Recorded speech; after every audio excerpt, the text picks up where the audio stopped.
Hello and welcome to today's video all about covert contracts and the fearful avoidant attachment style. In this video, I'm going to take you through 5 signs that covert contracts may be ruining your relationships.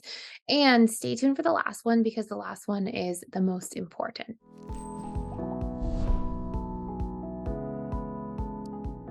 If you're not already familiar, what essentially a covert contract is a subconscious agreement or expectation we essentially have about how somebody should be operating in a relationship with us. Now, we often participate in covert contracts when we don't believe that our needs will be met by our partner. This usually mirrors back to feeling like our needs aren't being met by our caregivers, but not knowing how to discuss this or talk about it. And when you couple this with the hypervigilance of a fearful avoidant attachment style, in other words, the ability for a fearful avoidant to really read between the lines, be really effective at guessing what somebody might be thinking or feeling or needing, well, now you have the perfect storm. In fact, fearful avoidance may actually struggle with covert contracts more than any other attachment style, even our anxious preoccupied.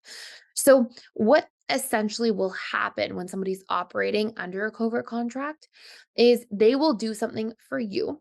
Okay. So, let's say, for example, I go out of my way to make sure that I cook you dinner, make you I clean up after dinner, I make you a nice drink or a coffee in the morning. I do all these things with the expectation that because I'm doing these things, you'll also do these things back to me, or you'll also want to do nice things for me later. But the problem with covert contracts is that essentially we hope that people will mind read. And the secondary problem with covert contracts is that we also end up in a position where we enable ourselves to not have to learn to communicate our needs directly. And because different attachment styles have totally different programming and operating sort of modes for how they show up and communicate in relationships, it can cause a lot of confusion.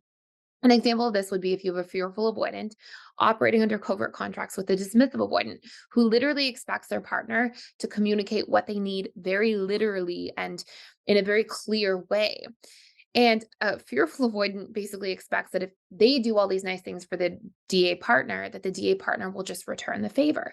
And on top of that, because the fearful avoidant is so good at reading between the lines and guessing what the DA partner wants, but dismissive avoidants are not hypervigilant in the same way and are less likely to be really effective at reading between the lines and kind of mind reading for their FA loved one.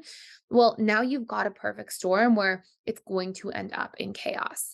So, we're going to go through these 5 major symptoms that you're struggling with covert contracts, and we'll talk about some things that you can do at the end as well. So, the very first thing is if you have unspoken expectations for your partner. So, if you see that you are not a person who tends to communicate what you need or expect in a relationship, then this is a sign that you are operating from covert contracts.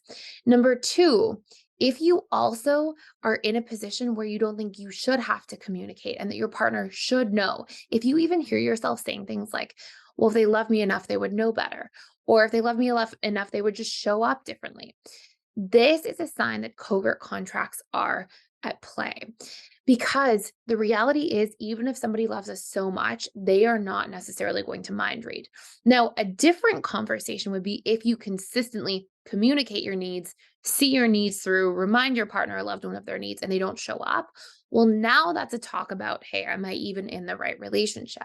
But if I'm upset and hurt and questioning a relationship that I'm not communicating my needs within, and definitely not communicating my needs frequently within, well, now this may actually be the onus of responsibility on us to be better and more effective and really more consistent at practicing open communication.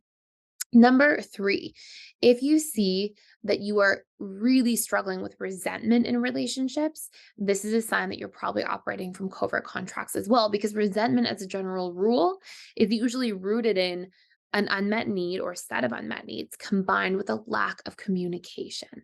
This can bring us to number four, which can be you may find yourself feeling really unseen, unheard, or kind of like not known by your partner. If you find yourself in a position where you're like, why doesn't the person see me or get me? Or I don't feel like this person really knows who I am. Again, this could be that the partner is not listening and paying attention, and that's a separate conversation. If you are communicating your needs, are sharing vulnerably what you want and what your standards are, and when you need support and when you need help in a relationship in some way. But if you're not doing that, then the onus of responsibility may be on you. You may not feel seen and known and understood because you're not actually vulnerably sharing your internal world with somebody. And you're just hoping that if I pour into that relationship, they'll pour in back to trying to guess what I want, guess what I need, or read my mind. And again, these things can really lead to a downfall of a relationship. Our next one is if you find yourself struggling with tracking who's doing what in a relationship. In other words, if you see yourself constantly um, giving conditionally. Like if you're thinking, I'm going to give this and then they're going to give back, rather than just giving because you want to give and then asking if you need something. If you see yourself tracking, like keeping track of who's doing more or who's doing what, this may be a sign that you have been already conditioned in your past relationships to operate through conditional giving. And so you're tracking things because it's what you know, it's what's familiar to you. In fact, you may have had covert contracts kind of used or weaponized against you in some way in your family or upbringing. And again, it's not because they're trying to hurt you intentionally, but because this may be their conditioning for how they've also learned to operate. So if you see a lot of this, it's a big sign that there may be some covert contracts at play. And last but not least, probably the most important one is if you feel like your needs are not met and you start seeking them outside of your relationship. And if you feel really drawn or even infatuated with or in limerence with somebody who does meet those needs, but then if you reflect on those needs being met by that person and you realize, wow, I don't actually tell my partner right now in my relationship that I do need these things. And I don't express myself in the history of my past relationships when I did have needs. And so when somebody else came and met the needs, it would feel like this huge, like, wow, I feel all this infatuation for somebody because infatuation can largely be caused by somebody who's meeting our unmet needs. But if you see that you would have infatuation without communication, then we probably have some covert contracts. Now, if you want to do a much deeper dive into this topic, and you want to actually do reconditioning around covert contracts, you can check out our Overcoming Codependency and Enmeshment course. It will actually help you recondition these patterns at their root and also improve your communication within the first 7 days of taking that course so that you can stop operating from covert contract dynamics. That course is for free down below for 7 days. If you cancel before day 7, you will never be charged anything, but it's a great opportunity to check out the codependency course as well as all other courses in PDS, along with the daily live webinars that myself and our trained attachment coaches and counselors and facilitators have going on a regular basis.